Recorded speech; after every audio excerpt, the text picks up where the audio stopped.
आज बस्ती हो गई, परिवार हो गए, तो क्या भगाने की कोशिश कर रहे हैं? मतलब नहीं, सरकार को लड़ना झगड़ना कुछ नहीं। हमको दूर ना दे, हम रोज लाते, रोज खाने वाले। दिनांक 4 अप्रैल 2025 शुक्रवार सुबह 10:30 पर म्यूनिसिपल, आपको बता दें, म्यूनिसिपल ऑफिस दाड़ापीठ अहमदाबाद में मेरा घर मेरा स्वाभिमान आंदोलन के अंतर्गत शांतिपूर्ण धरना प्रदर्शन आयोजित किया गया। यह प्रदर्शन TP 84A क्षेत्र में निवास कर रहे नागरिकों के अधिकारों की रक्षा करने और उनके मकानों को तोड़ने के लिए दी गई नोटिस का विरोध करने के लिए किया गया।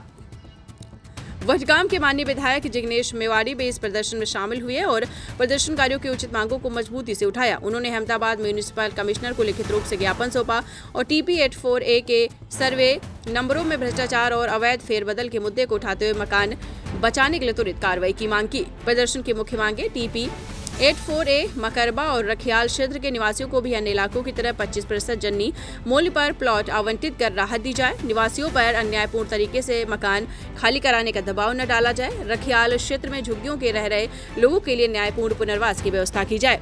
निवासियों के दस्तावेजी प्रमाणों के आधार पर कानूनी पुनर्वास का तत्काल निर्णय लिया जाए। जिग्नेश मेवाड़ी, लालजी देसाई और अन्य नेताओं ने स्पष्ट किया कि म्यूनिसिपल कॉर्पोरेशन द्वारा गरीब और मध्यम वर्ग पर हो रहे अन्यायपूर्ण निर्णयों पर रोक लगनी चाहिए और कानून के अनुसार न्याय दिया जाना चाहिए। आज के शांतिपूर्ण धरने में बड़ी संख्या में स्थानीय निवासी, सामाजिक कार्यकर्ता और मीडिया प्रतिनिधि मौजूद रहे। अधिकारों के लिए संघर्ष जारी रहेगा। देखिए, इन लोगों में दो बात का गुस्सा है।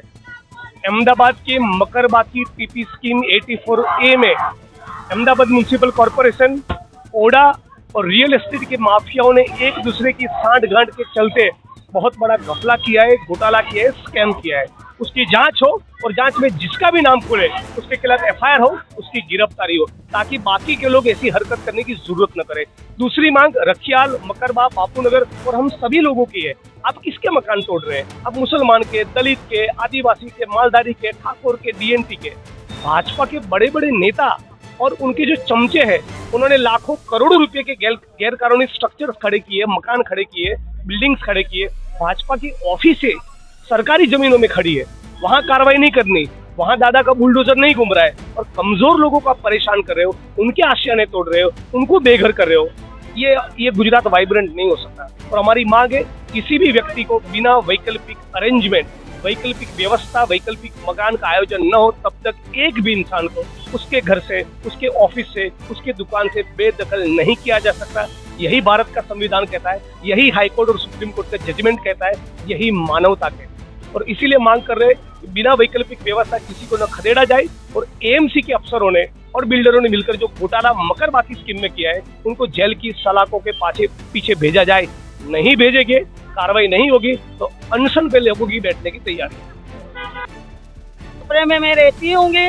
1 महीना जैसा हो रहा है, नोटिस आई थी तो वो क्या कह रहे थे कि 3 दिन में बोले टूट जाएगा, खाली कर देना। मैंने बोली भाई साहब, हम कहाँ जाएंगे खाली करके? बच्चों की पढ़ाई चल रही है, सब घर संसार वाले रहेंगे तो कहाँ जाएंगे हम लोग? तो भी है ना, परेशानी करते रहते हैं कि रोज कहीं लाइट का आ जाएगा, कहीं काय का आ जाता है। तब ये नोटिस कभी आई आपके पास? नोटिस सरकार कहाँ सो गई थी? आज बस्ती हो गई, परिवार हो गए, तो क्या भगाने की कोशिश कर रहे हैं? इन लोग बेच लेते होंगे तो ही सरकार भगा रही है जनता को। इससे परिवार लेके जनता कहाँ जाएगी? सब बाल बच्चे वाले हैं, किसी को स्कूल चालू है, कोई गरीब इंसान है। अपना घर का हाल किसको, सबको थोड़ी बताने का रहेगा। हमारे घर संसार में जैसा हम खा रहे पी रहे कि नहीं खा रहे, कोई बताने से हमारे घर में थोड़ी कोई बोरी डाल के रहेगा। मैं ये कहना चाहती हूँ, पब्लिक 30-40 साल से वहाँ रही, जब कोई आया नहीं तोड़ने के लिए। आप बस गए, बन गए, सब अपना कर लिए तो तोड़ने के लिए आए। और जो मकान हमको मिल चुका है, वो मकान म्यूनसिपालिटी वाले लोगों ने लेके पैसा खा के वो रख दिए। तो हमको मकान भी दो और हमारे 10 साल का भाड़ा भी हमको चाहिए, क्योंकि वो मकान हमारा है, हमको दोनों ड्रॉ में मिलाएगा। तो हमको हमारा मकान चाहिए और नहीं तो ये जमीन ये जमीन ना हमारे नाम करो, ये मलिक साहब की जमीन हमारे नाम करो और ये राजू पार्टी कनेक्शन सब पास करके हमको दो। और हमारे बच्चे के 30 साल हो गए, 35 साल हो गए, 35 साल से। हाँ, सुविधा नहीं मिली है। पहले पास के बाद में बंद कर दिए, तो आधे की ताजू बाथरूम पर हम कहना चाहते हैं, अब इतने साल से 20-30 साल से हम भी रह रहे हैं। बच्चे स्कूल जा रहे हैं, ये कर रहे हैं, ये पुरावेला वो पुरावेला, धक्के खिलवा तो रद्दी में फेंक देते हैं। तो बच्चे को क्या, हम क्या भविष्य खराब करेंगे क्या उनका?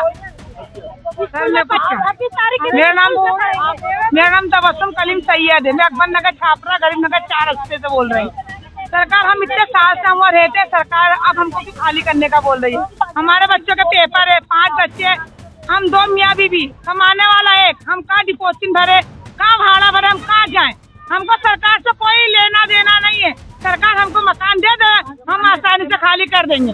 और इस जगह सरकार हमको मकान दे, हमारे आदमी की रोजी रोटी, बच्चों की पढ़ाई लिखाई और एकदम साफ सफाई, हमको उस जगह सरकार मकान दे दे। हमसे कोई मतलब नहीं सरकार को लड़ना झगड़ना कुछ नहीं। हमको दूर ना दे, हम रोज लाते रोज खाने वाले, हम रोज लाके रोज खाते, हम क्या करेंगे? 2 किलोमीटर में स्कूल जाता पेपर, सरकार बोले बच्चों का भविष्य खराब नहीं होगा। हम नहीं पढ़े, तबेला स्कूल है, म्यूनसिपालिटी पढ़ते, अभी हम नहीं पढ़े, हमारे बच्चों को पढ़ाए ना। सरकार बोलती बेटी बचाओ बेटी पढ़ाओ, कैसे पढ़ाने का, कैसे बचाए, कैसे पढ़ाए? सरकार कुछ करेगी तो ही ना। अब सरकारी हमारा एक ही कहने का मतलब है, म्यूनसिपालिटी हो या सरकार हो, किसी का हमारे को मकान चाहिए, पास में चाहिए। हमारे बच्चे पास के स्कूल में पढ़ रहे हैं, उसके अलावा हम दूर में कहाँ ले जाएंगे? बच्चों को दूर जाएंगे मकान लेने, कहाँ चलाएंगे? हमारे बच्चों को पढ़ते रहिए fight against criminal daily newspaper.